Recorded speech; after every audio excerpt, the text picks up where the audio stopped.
5 mai 2017, bienvenue en résumé.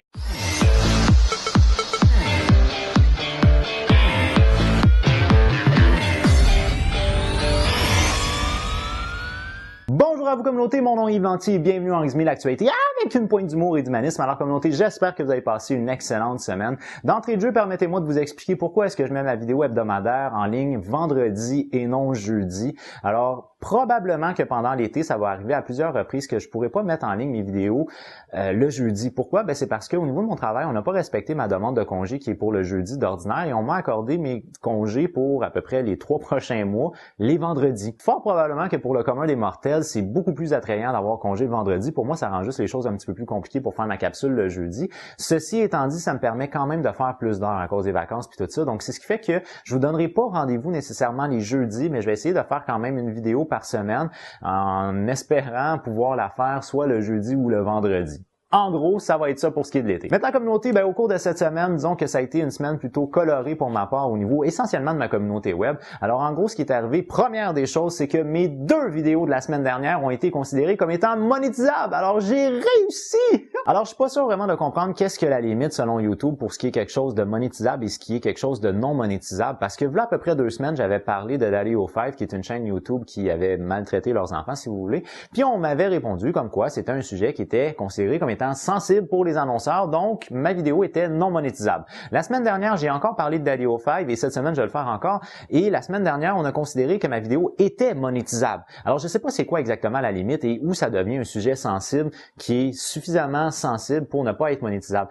YouTube, en gros, ce qu'ils écrivent, c'est des sujets qui alimentent les tensions politiques et sociales. Mais c'est comme pas clair de savoir où est la limite. Et d'ailleurs, c'est quelque chose que Philippe DeFranco avait reproché, c'est que YouTube n'était pas assez transparent par rapport aux critères de ce qui est la limite de sensible et pas trop sensible, disons. Également, toujours au niveau de ma communauté web et bien communauté, j'ai eu la chance la semaine dernière d'écouter une vidéo qui m'a tout particulièrement frappé d'un YouTuber québécois qui s'appelle Timinou Noir. Alors, Timinou Noir, c'est un producteur de contenu que je vous ai déjà parlé. En gros, il fait essentiellement de l'étude de cas par rapport à des situations dans l'actualité et ça l'oriente beaucoup vers les théories du complot. Alors, Timinou Noir avait fait une vidéo où il expliquait en quoi le Front national de Marine Le Pen n'est pas d'extrême droite ou même qu'il n'est pas de droite politique, tout simplement. Et j'étais particulièrement frappé sur cet aspect-là de mentionner que le Front national, à la limite, tu me dis, il n'est pas d'extrême droite, je peux vivre avec, mais qui n'est pas de droite, non, ça, je ne vis pas avec ça. Alors, j'ai fait une vidéo qui était une vidéo réponse à Timinou Noir concernant le fait que, selon moi, le Front national est bel et bien de droite, voire même d'extrême droite.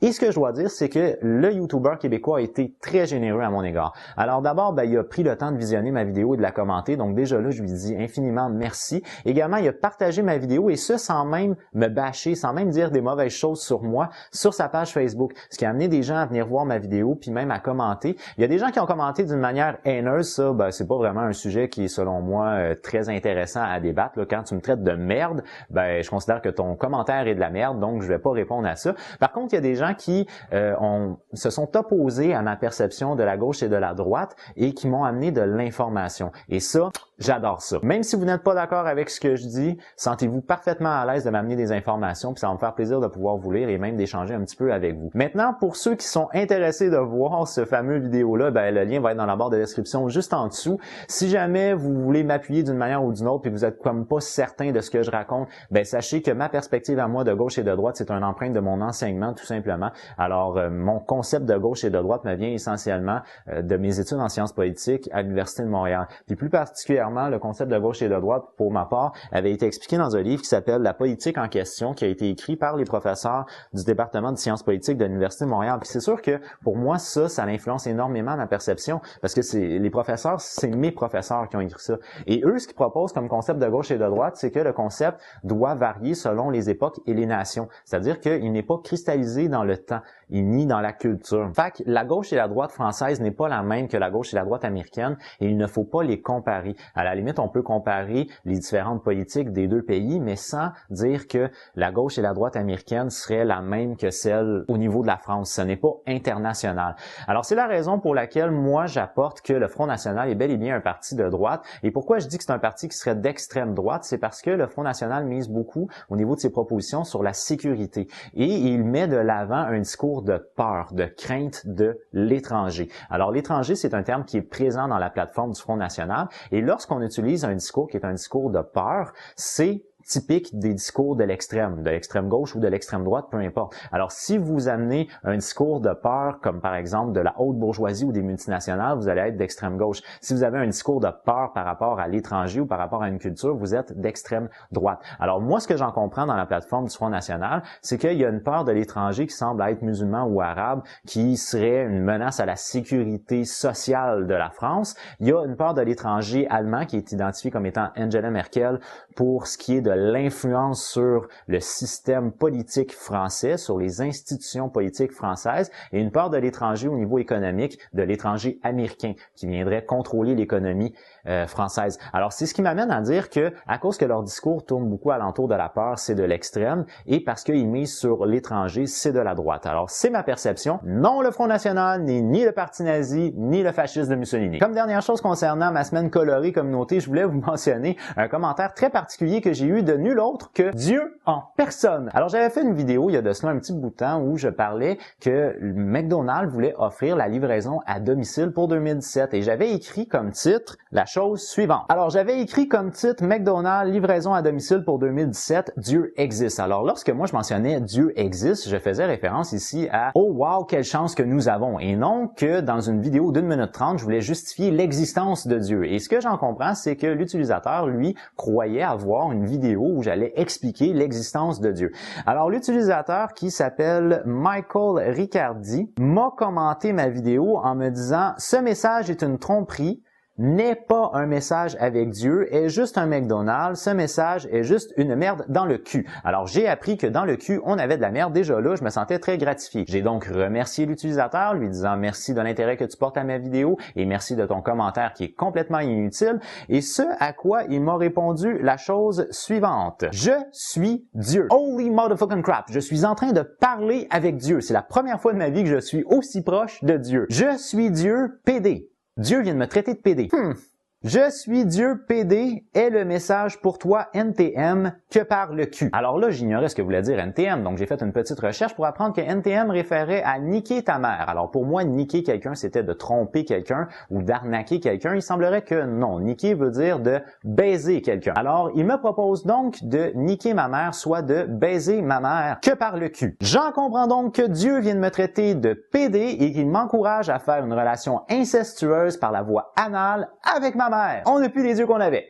Maintenant, au niveau de l'actualité internationale communauté, qu'est-ce qui a retenu mon attention? Ben encore une fois, Daddy O5 a retenu mon attention, et cette fois-ci, ce qu'on a appris, c'est que le couple de Mike Martin et de Heather Martin aurait perdu pour une période temporaire la garde légale de 2 de leurs enfants, donc Cody, qui est le plus jeune des enfants, puis qui était le souffre-douleur de la famille dans les vidéos de prank.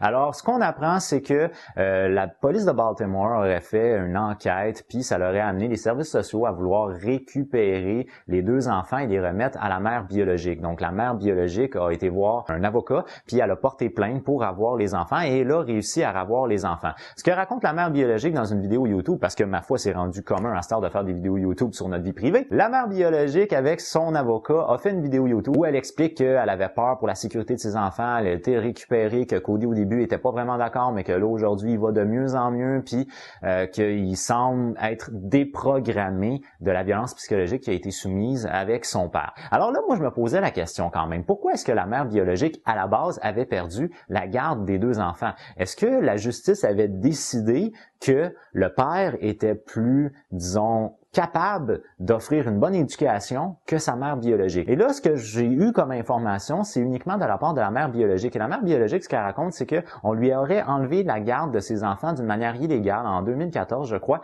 où on aurait falsifié sa signature sur un document de garde légale. Alors, si vraiment tel est le cas, je suis content que les enfants soient maintenant avec la mère biologique. Maintenant, à savoir, est-ce que c'est vraiment le cas? J'ai pas trouvé comme l'autre côté de la médaille. Toujours au niveau international, communauté, je pense que le débat présidentiel pour ce qui est le 2e tour là, qui va avoir lieu en fin de semaine était peut-être une chose qui a beaucoup retenu l'attention. J'ai pris la peine quand même d'écouter à peu près 1 heure du débat pour en arriver à la conclusion que c'est un débat politique comme toutes les autres. Donc en gros, c'est qu'on parle un par-dessus l'autre, on s'écoute pas trop, puis on s'attaque personnellement. Donc ça n'a pas nécessairement été le débat le plus intéressant à écouter. J'ai écouté à peu près 1 heure, puis à un moment donné, je me suis découragé. En gros, j'en ai compris que Emmanuel Macron contrôlait peut-être un petit peu moins bien ses émotions que Madame Le Pen. Madame Le Pen était très arrogante. Emmanuel Macron semble contrôler un petit peu plus l'économie, être moins à l'aise sur les autres sujets. Madame Le Pen, elle, fait des attaques continuellement personnelles sur Monsieur Macron. Donc oui, j'ai trouvé plutôt drôle quand Madame Le Pen avait fait son les envahisseurs viennent de partout. C'est juste une chose. Regardez, ils sont là. Ils sont dans les campagnes, dans les villes. Je parlais de votre parti. Ils sont sur les réseaux sociaux. Ou sinon, quand elle a fait référence au fait de vous voulez avoir une relation enseignant-élève, je suis pas sûr d'être vraiment très intéressé par ça. Je ne joue pas malheureusement, je vois c'est triste. que vous cherchez à jouer avec moi à l'élève et au professeur, mais en ce qui me concerne, ce n'est pas particulièrement mon truc. Elle fait référence, bien entendu, à l'ami de cœur de M. Macron, qui était anciennement son enseignante. Donc, j'ai trouvé ça quand même assez drôle, mais il reste que le débat en soi n'a pas nécessairement été très pertinent. À l'extérieur du débat, qu'est-ce qui a retenu l'attention? Je pense que c'est la copie de certains aspects du discours de M. Filon qui a été repris par Mme Le Pen. En gros, elle, ce qu'elle a dit, c'est qu'elle a voulu faire un clin d'œil à M. Filon. Est-ce que c'est vraiment le cas ou pas? Je sais pas, mais bon, c'est ça la politique du plagiat, c'est commun. Également, je n'ai pas particulièrement apprécié que des acteurs internationaux donnent leur opinion concernant cette fameuse élection-là. Donc déjà, Justin Trudeau avait donné son appui à M. Macron, donc le premier ministre du Canada. Et là, cette fois-ci, c'est Barack Obama. Et même si j'adore Barack Obama, je n'aime pas que des acteurs internationaux comme ça donnent leur appui à un candidat très précis. On parle pas ici que la sécurité internationale va être remise en question, là. Donc, je pense que ça n'avait pas nécessairement sa place. Selon moi, c'est aux Français de décider qui ils veulent comme président ou comme présidente, puis c'est à eux de passer aux urnes. En fin de semaine, c'est la date fatidique pour la décision finale. Alors, bonne chance aux Français et j'espère que vous allez remporter vos élections selon vos camps que vous appartenez. En guise de dernier sujet, comme notez ce que je vous offre, c'est la chaîne de télé CBS qui a offert une espèce de top des différents leaders du monde les plus sexy au monde et on a dans le lot de ces leaders-là entre autres le prince de Suède, également la reine d'Espagne qui selon moi était la plus belle dans le lot, bien entendu le prince William, et le numéro 1 est nul autre que Justin Trudeau, notre cher premier ministre, encore une fois retenu l'attention internationale pour son apparence. Alors nous avons une belle presse internationale même si c'est complètement inutile au niveau des enjeux.